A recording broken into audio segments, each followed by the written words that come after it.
وعلى آلك وأصحابك يا حبيب الله۔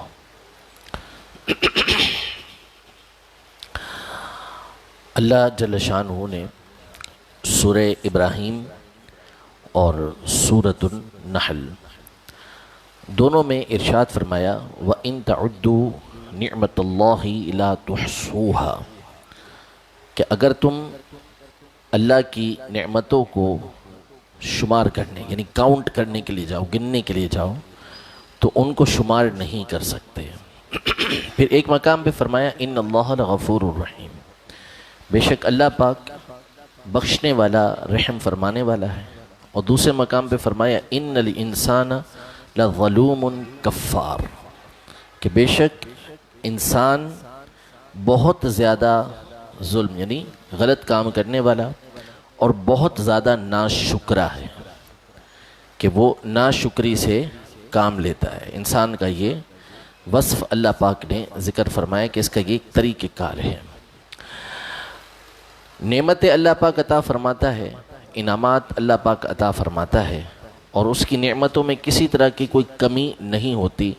ہمہ وقت ہر وقت ہم پر اللہ پاک کی نعمتیں ہو رہی ہوتی ہیں۔ قرآن مجید فرقان حمید میں اللہ پاک نے اپنی بہت ساری نعمتوں کا الگ الگ ذکر کیا ہے کہ اللہ پاک نے تمہیں یہ نعمت بھی عطا فرمائی ہے، یہ نعمت بھی عطا فرمائی ہے، یہ نعمت بھی اللہ پاک نے تمہیں عطا فرمائی ہے۔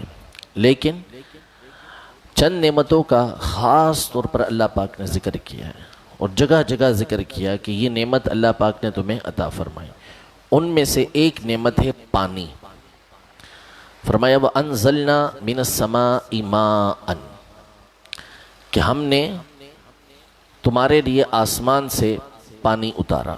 یہ والا جو جملہ ہے وَأَنزَلْنَا مِنَ السَّمَاءِ مَاءً، آپ پہلے پارے سے چلتے چلے جائیں 30ویں پارے تک، آپ کو جگہ جگہ یہ بات نظر آئے گی کہ اللہ پاک یہی بات ارشاد فرماتا ہے کہ ہم نے آسمان سے تمہارے لیے پانی اتارا۔ کہیں فرمائے مبارک ماء مبارک فانبتنا به جنات، کہ یہ پانی ہم نے برکت والا اتارا اور اس کے ذریعے سے ہم نے باغات کو اگایا، اس کے ذریعے سے کھیتیوں کو اگایا، اس کے ذریعے سے درختوں کو اگایا۔ یعنی اس پانی کے ذریعے اللہ پاک نے اپنی ایک نعمت بندوں پر ظاہر فرمائی اور احسان بتایا کہ یہ اللہ پاک کا احسان ہے۔ ارشاد فرمایا افرأیتم الماء الذی تشربون، کہ کیا تم غور و فکر کرتے ہو اس پانی میں کہ جو ہم نے تمہیں پلایا ہے، جو تم پیتے ہو۔ اانتم انزلتموہ من المزن ام نحن المنزلون، کیا یہ پانی تم نازل کرتے ہو یا ہم ہیں جو یہ پانی نازل کرنے والے ہیں؟ اگر ہم چاہیں اور اس پانی کو ہم کھارا کر دیں تو تم کیا کرو گے؟ اس پانی کو کھارا کر دیں تو تم کیا کرو گے؟ کفار کو اللہ پاک نے ارشاد فرمایا کہ قل ارائیتم، کہ تم کیا کہتے ہو کہ اگر یہ سارا پانی جو تم دیکھ رہے ہو یہ تحت زمین چلا جائے، زمین کے اندر چلا جائے، فمن یأتیکم بماء معین، تو پھر کون ذات ہے کہ جو یہ پانی لے کر آئے گی؟ تو اللہ پاک نے اپنی نعمتوں میں سے خاص طور پر پانی کا ذکر کیا، اور اس کے ذریعے سے اللہ پاک ارشاد فرماتا ہے کہ ہم نے ہر چیز کو زندگی پانی کے ذریعے دی، جو بھی حیات ہے وہ ہم نے پانی کے ذریعے اسے دی ہے۔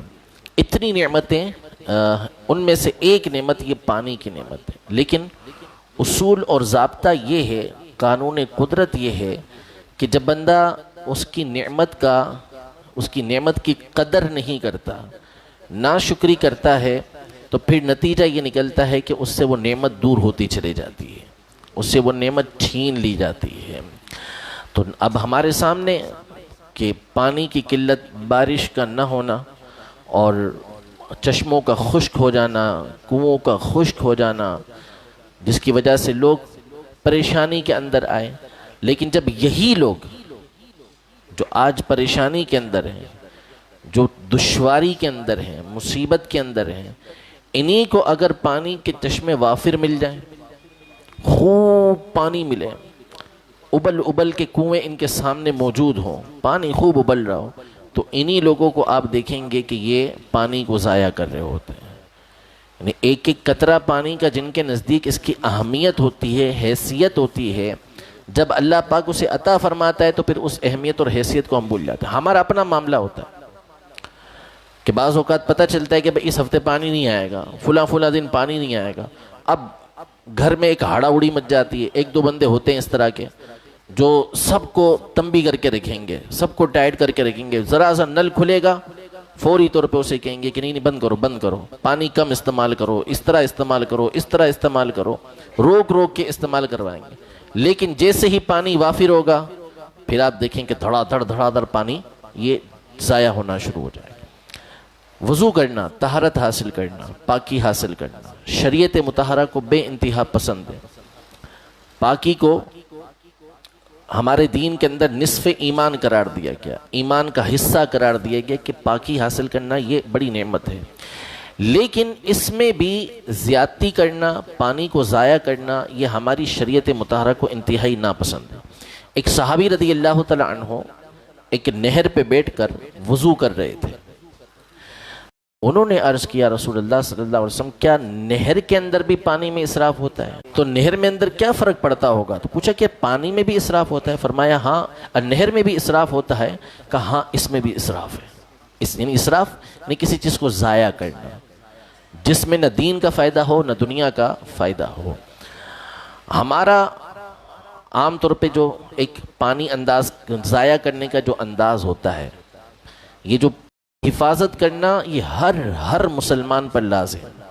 ہمیں اس کی قدر نہیں ہوتی۔ ہم مسجد کے اندر آئیں گے تو اب گھر کے اندر ایک کمرے میں ایک پنکھا لگا ہوا ہوگا، اب ہماری مساجد کے اندر 4 5 10 15 20 پنکھے لگے ہوتے ہیں۔ ایک شخص یہاں نماز پڑھ رہا ہے، یہ اپنے لیے پنکھا کھولے گا، اب دوسرا چاہے تو اس کے برابر میں آ کے کھڑے ہو کے نماز پڑھ سکتا ہے، لیکن یہ ادھر آ کے نماز پڑھے گا، یہ اپنے لیے پنکھا کھولے گا۔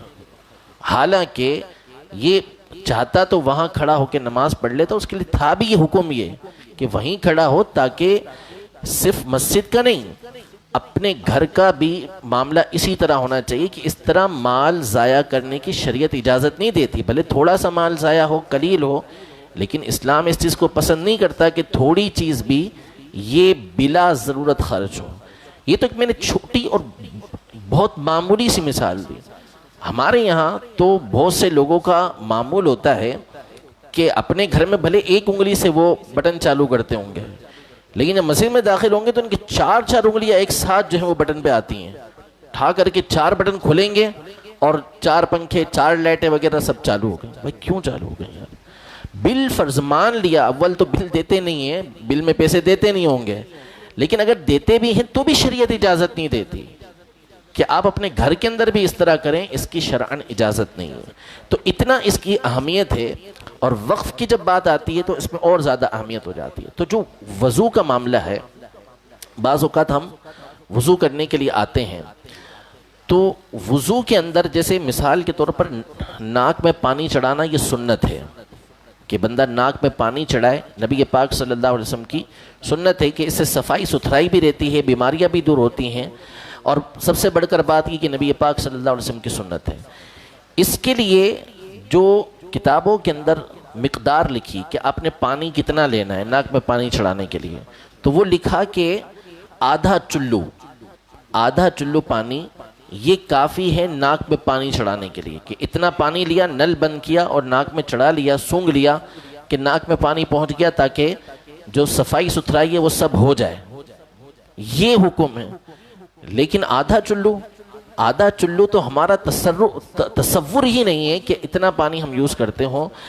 ہم تو ایک تو ناک میں پانی چڑھانا آتا نہیں ہے، عام طور پہ جو ہمارے یہاں پانی ناک میں جس کو سنت جس سے ادا ہوتی ہے وہ ادا کرتے نہیں ہیں، وہ یوں کر کے 3 مرتبہ اپنی ہتھیلی پانی والی یہ ناک پہ مار رہے ہوتے ہیں، اس کی نوک پہ مار رہے ہوتے ہیں۔ یہ سنت نہیں ہے۔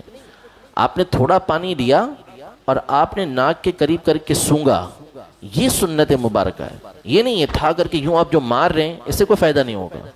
اسی طرح بعض لوگ پچ کر کے 3 کلیاں کر لیتے ہیں، یہ بھی سنت نہیں ہے۔ سنت یہ ہے کہ آپ نے پانی لیا، کا حکم یہ ہے کہ اس کے اندر کمی نہیں کرنی، جہاں جہاں پانی ڈالنے کا حکم ہے وہاں پانی پہنچانا ہے۔ دو دو قطرے ہر جگہ پانی پہنچیں گے کہ آپ کے سارے منہ پر پانی چلا جائے. 3 مرتبہ اس طرح کیا جائے کہ ایک ایک جگہ پر پانی پہنچے. اسی طرح ہاتھ پر بھی پانی ہر جگہ پہنچنا چاہیے. چپیڑ لینا نہیں ہے کہ اس سے آپ کا وضو ہو جائے گا. لیکن ہم جس طرح وضو کرتے ہیں اگر بزرگوں میں سے کوئی دیکھے تو شاید بے ہوش ہو جائے جتنا پانی ہم لوگ ضائع کر رہے ہوتے. یعنی بعض لوگوں کا طریقہ کار کیا ہوتا ہے کہ آئیں گے وضو خانے پہ بیٹھیں گے, نلکا کھولا, اس کے بعد یوں اب یہ آستینیں اوپر چڑھائیں, اب وضو کرنا شروع. اتنی دیر میں جتنا پانی ضائع ہوا ہے اگر کسی کو وضو کرنا آتا ہو تو اتنے پانی سے وہ وضو کر لے گا. اتنا پانی ہمارے یہاں یہ ضائع کیا جا چکا ہوتا ہے. یہ پانی کا اسراف ہے, پانی کو ضائع کرنا ہے. تو یہ طریقہ کار ظاہر ہے کہ بالکل غلط ہے اور اس کا آپ کو حساب دینا پڑے گا. ثم لتسألن یومئذ عن النعیم, قیامت کے دن ہر نعمت کے بارے میں سوال ہوگا. یہ جو پانی ضائع کیا اس کا سوال ہوگا. تو پھر ہم اس کے بعد پانی کی کمی کا رونا روتے ہیں. اب بعض ہم میں سے ہوں گے کہ ہمیں پانی کی ابھی کمی کا سامنا نہیں ہے, پریشانی کا سامنا نہیں ہے, لیکن کوئی بعید نہیں, اللہ نہ کرے کہ کبھی ایسا ہو, لیکن ہوگا تو پھر لگ پتا جاتا ہے بندے کو. اور سبھی کو اس کا تجربہ بھی ہوتا ہے کہ بندہ جب پانی کی کمی ہوتی ہے تو کس قدر پریشان ہو جاتا ہے. تو جب اللہ پاک نے ابھی اتنی وافر مقدار میں یہ نعمت دی ہے تو ہم اس کی قدر کریں.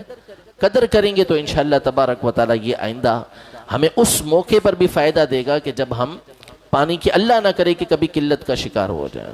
تو اب بارشیں بھی نہیں ہو رہی اور پانی کی قلت بھی ہے. اللہ پاک ہم سب کو اس بات کی توفیق عطا فرمائے کہ ہم اس کی نعمتوں کی قدر کریں.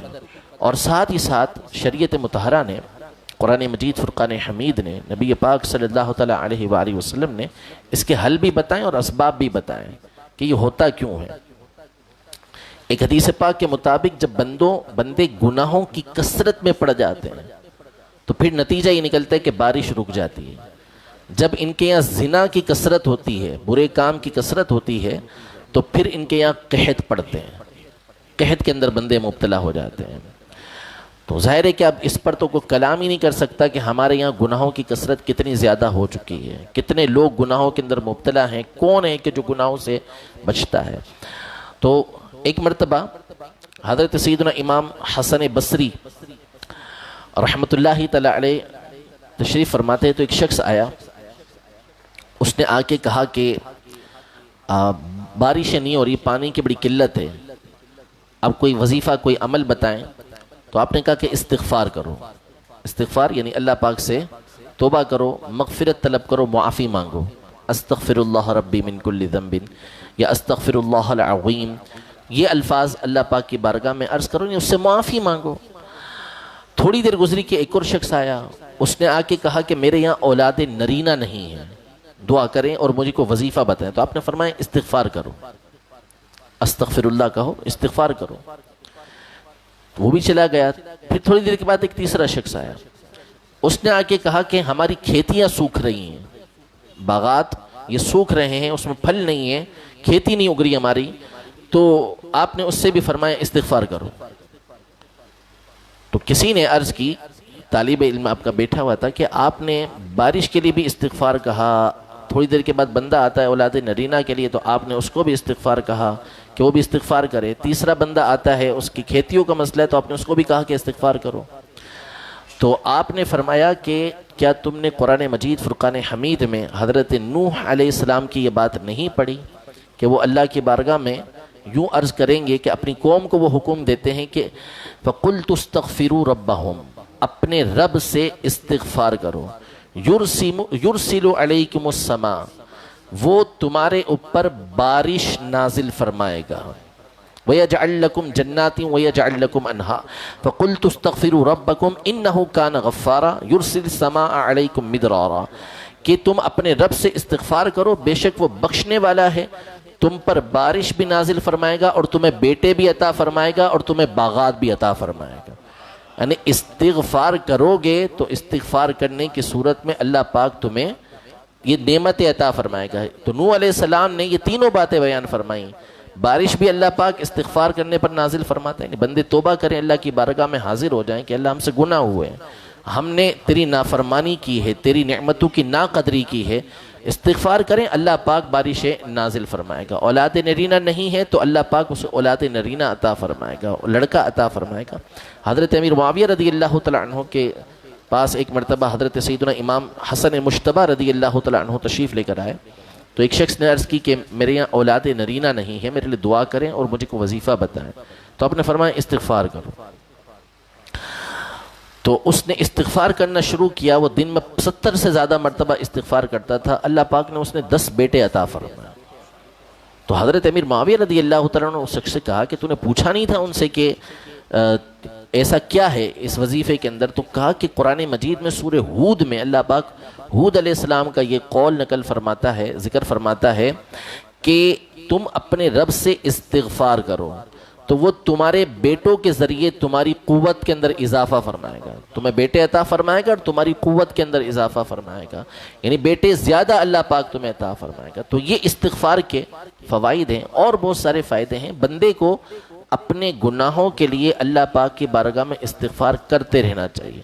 نبی پاک صلی اللہ تعالیٰ علیہ وسلم جو معصوم ہیں، جن سے گناہ ہوتے ہی نہیں، اللہ پاک نے ان کو گناہوں سے بچایا ہوا ہے کہ گناہ ہوں گے ہی نہیں، لیکن اس کے باوجود فرماتے ہیں کہ میں دن میں 70 مرتبہ اور ایک مرتبہ ہے کہ 100 مرتبہ اللہ پاک کی بارگاہ میں استغفار کرتا ہوں۔ یہ ہمیں سمجھانے کے لیے، ہمیں سکھانے کے لیے۔ تو رب العزت جل وعلا ہم سب کو اپنی نعمتوں کی قدر کی بھی توفیق عطا فرمائے اور اپنی بارگاہ میں استغفار کرنے کی توفیق عطا فرمائے، معافی مانگنے کی توفیق عطا فرمائے۔ آمین بجاہ النبی الامین صلی اللہ تعالی علیہ وآلہ وسلم۔